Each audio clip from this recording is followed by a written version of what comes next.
Happy New Year, you dead set legends. This is the time of year, arm wrestling maniacs, where we are full of optimism and we're leading the charge that this is the year arm wrestling gets even better with all the things lined up. Well, you can definitely be excited for 2025. And in this video, I'm going to give you some bold predictions that just might happen or might not happen in 2025.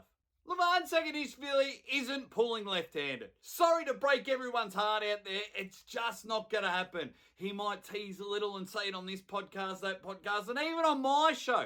He thinks he can beat anyone in the world left-handed in the first round, and he's not too confident with rounds after that. And I just think with everything Levan has outside of arm wrestling, he needs to continue never ever being pinned in a super match intact.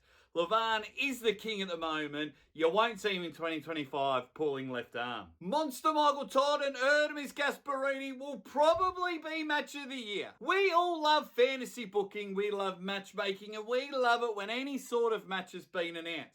Now, the stakes are extremely high for Monster Michael Todd and Ermes. Now, a year ago, if you had made this match, I would have been crucified. You would have been crucified and everyone would have lost their minds.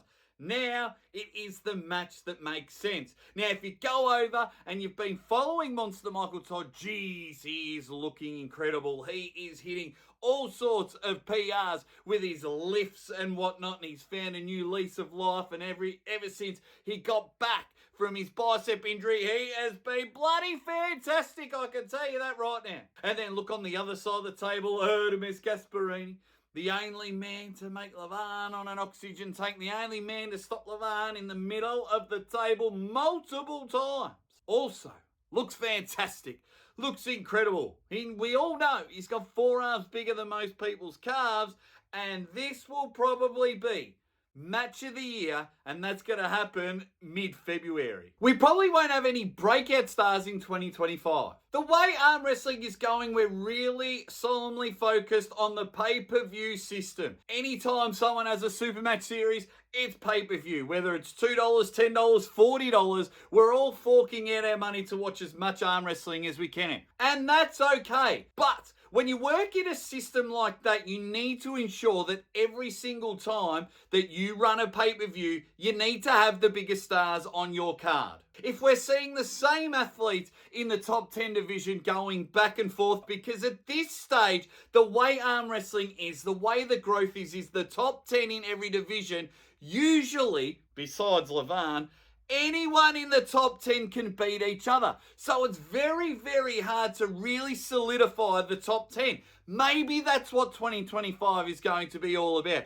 Usually there's a breakout star each and every year, and we're like, oh my God, I want to see him propel into the top 10. I want to see him shoot for the stars. But it's not going to happen this year. We're going to see a lot of top 10 matches all go against each other. And for me, that's okay. Look forward to some banger matches. King of the table will be no more. It'll be phased out or maybe move location. Now, if you notice at the last King of the Table, we saw EVW printed everywhere all over it. When the matches were released, it was on the East versus West channel. That's because Robert Baxter has gone out and purchased East versus West, and he's gone out and purchased King of the Table as well. Now, I'm sure there's been little underlining details and things like that that we're all not aware of. But if I were guessing, everything needs to be under the East versus West brand, because Robert Baxter has registered his company as EVW Sports. So if I were guessing and he wanted to unify both promotions, well, he would have came up with a new name and it would have gone over there. But Tamigos and contract signings might have come in, and it's just all under EVW. So I feel if there are going to be any more King of the Tables this year, that could be the North American-based promotion. But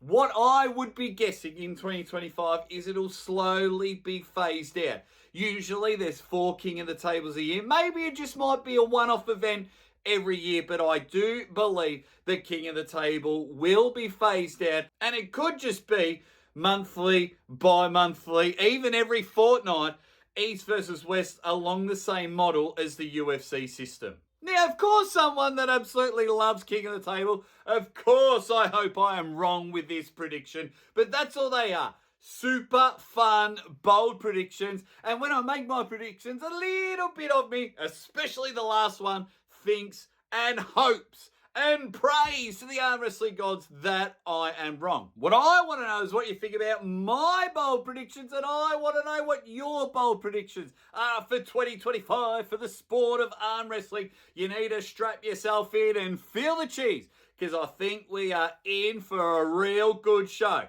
And while you're at it, you Dead Set Legends, you know what to do. Like, share, and subscribe. Everything that is the Aussie Arm Wrestler. And as always, ready, bang!